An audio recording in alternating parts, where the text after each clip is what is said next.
ఈరోజు మనం అందరం కూడా బుడమేరు డ్రైన్ పైన కట్టినటువంటి బ్రిడ్జి మీద నిలబడుకొని మనం మాట్లాడుతున్నాం.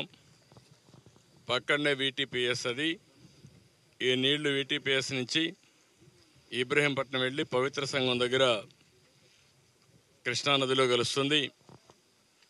ఈరోజు ఇంకొక పక్కన చూస్తే ఏదైతే ఈ ఏరియా అంతా కూడా విజయవాడ సిటీకి వస్తుంది. ఇక్కడనే ఎగ్జాక్ట్గా 3 గంటలు పడ్డాయి. 3 గంటలు పడితే గడిచిన ప్రభుత్వం ఏమాత్రం పట్టించుకోకుండా ఈరోజు ఈ గంటల వల్ల పెద్ద ఎత్తున ఈ ప్రాంతానికి నష్టం వచ్చింది. ఏదైతే మనందరం బుడమేరు ఒక్కొక్కసారి చాలా ఫెరోషియస్గా వస్తుంది. అలాంటి ఫెరోషియస్గా వచ్చే ఈ బుడమేరుని కట్టడి చేయకపోతే ఆ నీళ్ళన్నీ కూడా విజయవాడ మీద పడే పరిస్థితి వస్తుంది. అదే నిన్న జరిగింది. మొదటి 2-3 రోజులు ఏం చేయాలని అర్థం కాని పరిస్థితి, అయోమయంలోకి వచ్చాం. ఎట్లా నియంత్రణ చేయాలని తెలియదు. దీనివల్ల మనం చూస్తే వీళ్ళు చేసినటువంటి దుర్మార్గమైన కార్యక్రమం, ఒక పక్క ప్రకృతి కన్నెర్ర చేసింది. చరిత్రలో ఎప్పుడూ పడని వర్షాలు పడ్డాయి. కృష్ణా నదిలో పెద్ద ఎత్తున 11,43,000 క్యూసిక్స్ నీళ్లు వచ్చాయి. అదే సమయంలో బుడమేరు పెద్ద ఎత్తున వచ్చింది. పక్కనుండే డ్రైన్స్ కూడా పొంగొచ్చాయి. అన్నీ కలిసి ఈరోజు ప్రజా జీవితాన్ని అతలాకుతలం చేసే పరిస్థితికి వచ్చింది. ఈరోజు ఇక్కడనే ఇంకొక డ్రైన్, మన వాళ్ళు ఏ డ్రైన్, పులిబాగు వచ్చింది, ఇక్కడనే వచ్చింది. ఆ పులిబాగు వచ్చిన తర్వాత మొత్తం అది కట్ చేసుకుని అది వచ్చే ముందైతే అక్కడి నుంచి ఆ పులివాగు రావడం, పులివాగు నుంచి నీళ్ళన్నీ ఈ ఊర్లోకి రావడం వచ్చింది. శాంతినగరం ఈ ఊర్లోకి మొత్తం నీళ్ళు వచ్చే పరిస్థితి వచ్చాయి.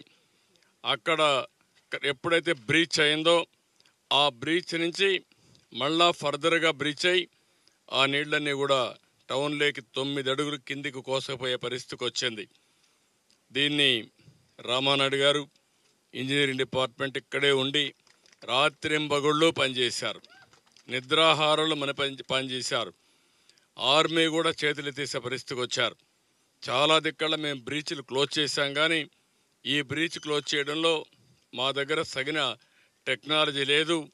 దీనికి ఏం చేయాలన్నా మాకు కూడా మార్గం కనపడలేదన్నప్పుడు ధైర్యం చేసి ముందుకు పోయారు.